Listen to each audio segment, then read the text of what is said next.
Баасан гарагийн вилла өдрөлбөр үзэгч та бүхэндээ шууд хүрч байна. Энэ цаг мөчид бид хамгийн ихний зочныг та бүхэнтэйгээ уулзуулахад бэлэн болсон байна. За би өнөөдрийнхөө зочинтой үзэгч та бүхний хэрэглэж бидний одоо амьдралдаа хоол хүнсэндээ хэрэглэж байгаа махан бүтээгдэхүүн аюулгүй байдлыг одоо хэр хангаж байгаа вэ гэдэг сэдвийн дор ярилцахаар зочноо урьсан байгаа.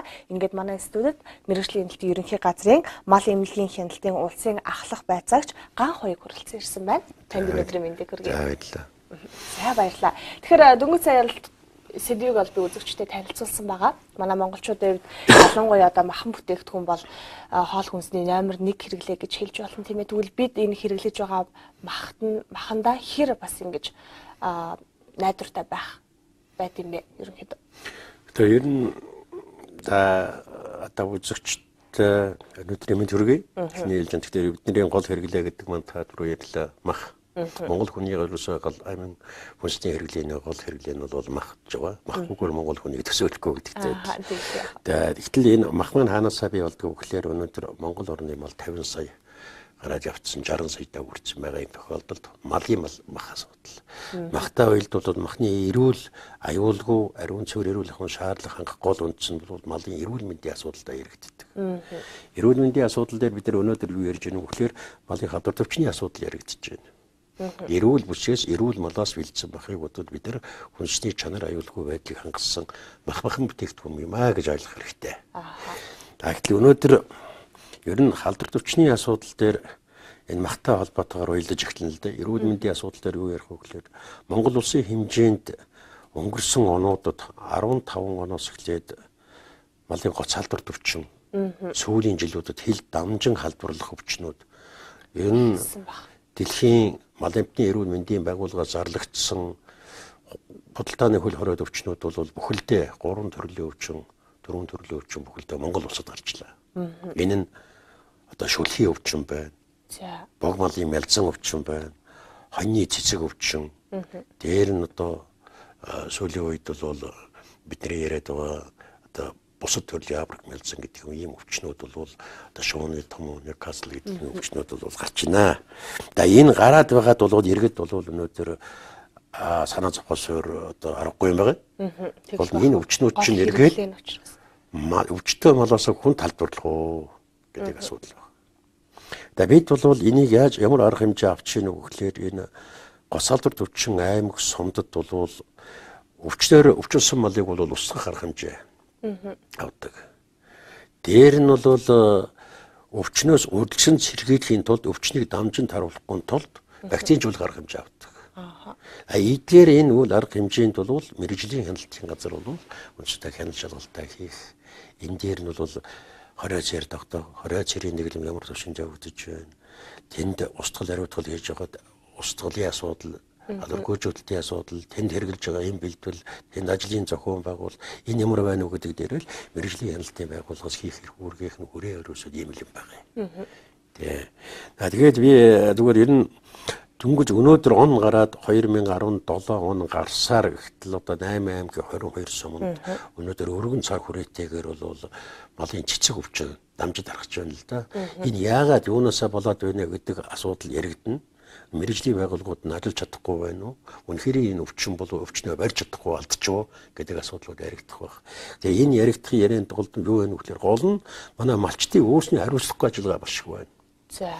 Хэдий ч мэргэжлийн байгууллагууд өнөөдөр энд урьдчилан сэргийлэх арга хэмжээ гаргаад төр засгаас маш олон өндөр хэмжээний их хэмжээний бол хөрөнгө санхүүгийн тавиад вакцины гадаадаас худалдаж аваад ингээд малаа эрүүлжүүлэх арга хэмжээнд маш олон байгууллагууд ингээд ажилласаар байтал хаа байсан одоо өвчний байгаагүй газруудад өвчин дамжинд харж байгаа тухайн голомтын суураас малчид мал худалдан авах, үржил ашиглах, тэндээс бол малын шилжилт хөдөлгөөн хийх гэх хөвчлэнгийн ийм болчмгүй үйл ажиллагаанаас бол өвчин дамжинд хардаг. Энэ гараад байгаа өвчнүүдийн хамгийн аюултай юм вирусаар дамждаг.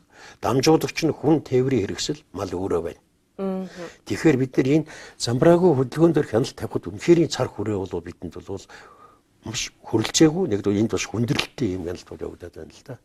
Энэ утгаараа л өвчин дамжих боломжтой. Гэхдээ энэ өвчнүүд маань өнөөдөр хүнд дамжаад халдаад байх уу?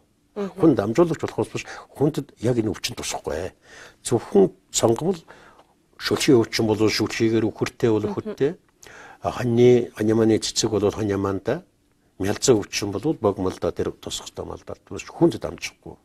Хэдий ч хүн дамжихгүй ч гэсэн тэр өвчнөр өвчлсөн малын түүхэд мах сүү тийм ээ өндөг бидний хэрэгэлдэг энэ асуудал ба тэнд бол нэгэнтээ тэр мал өвчлөсөн байгаа тохиол илж тэнд гараагүй ч гэсэн эд эрхнэн өрөвслийн хэлбэрт орчлоо гэдэг чинь эрүүл биш бах болж байгаа. Энэ утгаараа эрүүл биш хүнсний бүтээгдэхүүнийг хүн хэрэглээд байна гэдэг ийм одоо болгоомжлол сэрэмжлүүлэг юмнууд болоод байна л да. Тэгэхээр та дүнгийн ярианда дурдлаа л да. Одоо ямар нэгэн байдлаар халдвар төвчин гарсан байх юм бол тухайн тэр газар одоо голомтыг нь бол одоо бүсчилж авдгаа гэж байгаа тий. Хөл хорой бол тогтоод байгаа. Гэхдээ хөл хорой тогтоосон ч гэсэн энэ одоо яг махын нийтлгаа явагдаад энэ мах нь одоо буцаж ингэж гадагш гарах ийм тохиолдлууд сүүлийн жилүүдэд маш ихээр гарах болсон шүү дээ. Тэгэхээр би энэ зүгээр мэрэгжлийн хяналтын байгууллагын зүгээс энийг ярихад бид нар өвчин гарсан голомтын суур, сум, аймагт бол хорой цэрийн дэглэм тогтоочдөг. Хорой цэрийн дэглэм гэдэг маань өвчнийхээ зүй тогтлоо шалтгаалаад 21 хоногоос дээш хугацаатай байдаг. 21 хоногийн хугацаанд тэнд мэрэгжлийн байгууллагууд мал амьтан малын гаралтай түүхэд бүтээгдэхүүний шилжилт хөдөлгөөн хийхийг бүр мөсөн зогсоо. Худалдаалтыг зогсоочдөг. Нэгүр гэх юм бол тэр голомтын бүсэд өвчин гарсан суурийг тойруулаад өвчин гарсан сумын хязгаарлалтын тогтоогоод энэ бол голомтын бүс юм байна. Энэ голомтын бүсэд хяналтын цэгүүдэд тогтоож өгөөд энүүгээр тэр сумаас ямар ч хүнсний түүхий эд бүтээгдэхүүн мал амьтны шилжилт хөдөлгөөн твдгийн хэл хүний хөдөлгөөний хүртэл зогсоочдөг.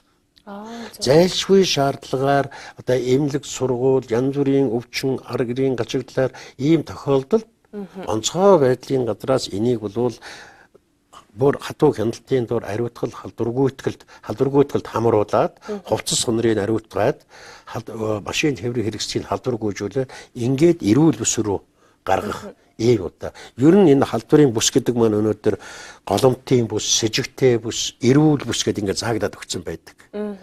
Тэгээд бид нар энэ бүстэй ингээд байж 21 хоног хугацаанд сэжигтэй бүсийнхээ малыг бүгдийг вакцинжуулах, тэнд үзлэг тандалт хийх, дотгошоогоо хомих маягаар ингээд явж байгаа шүү дээ. Тэгээд дараа за энэ бол одоо энэ бүсэд өвчний шинж тэмдэг бүрэн ариллаа гэсний дараагаар энд түрүү малын шилжилт хөдөлгөөнөө хийгээд малын худалдаа, махны худалдаа, тээвэрлэлт, хүн малын шилжилт хөдөлгөөнийг хийх боломж нь бүрдэж өгч байна гэж ингэж бидний юугаар бол ойлгодог.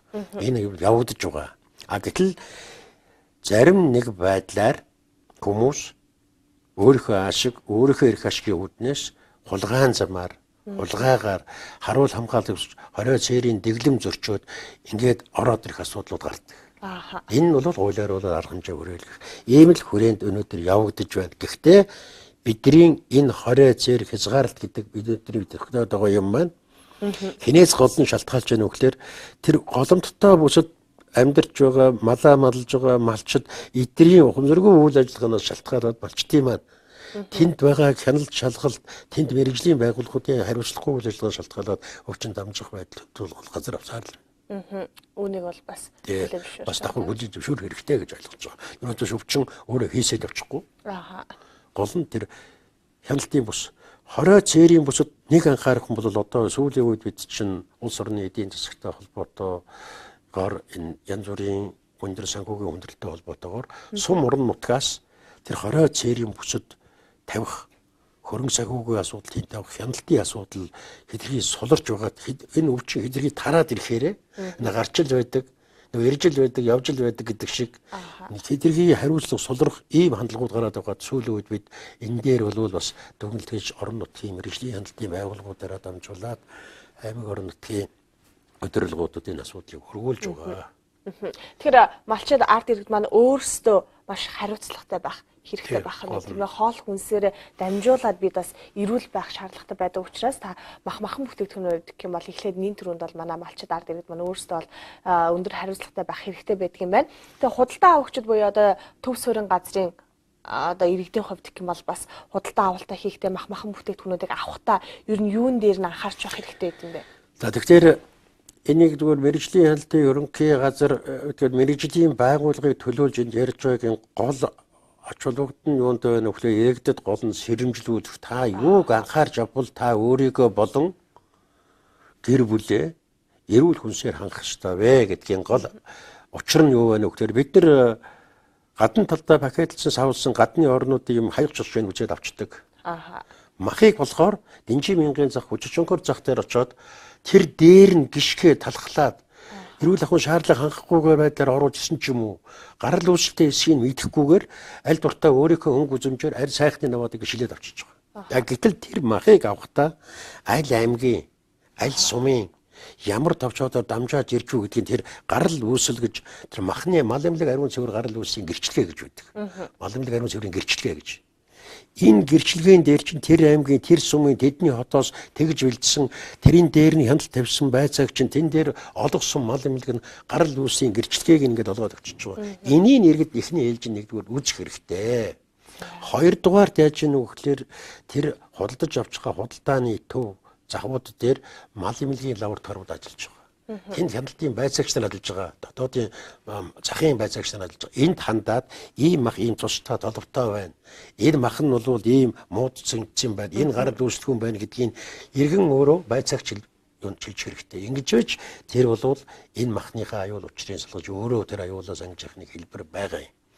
Ийм маягаар бид нар бол баталгаажилт гарал үүсэлтээр нь иргэд маань өөрснөө анхаарлаа тавихгүй бол тэр болгон дээр нь мэрэгжлийн хяналтын байгууллага очоод чиний идэх гэж байгаа махыг чиний авах гэж байгаа махыг бол энэ зөв мах байна энэ буруу мах байна гэж зөвлөх зөвлөмж бол байхгүй юм л да.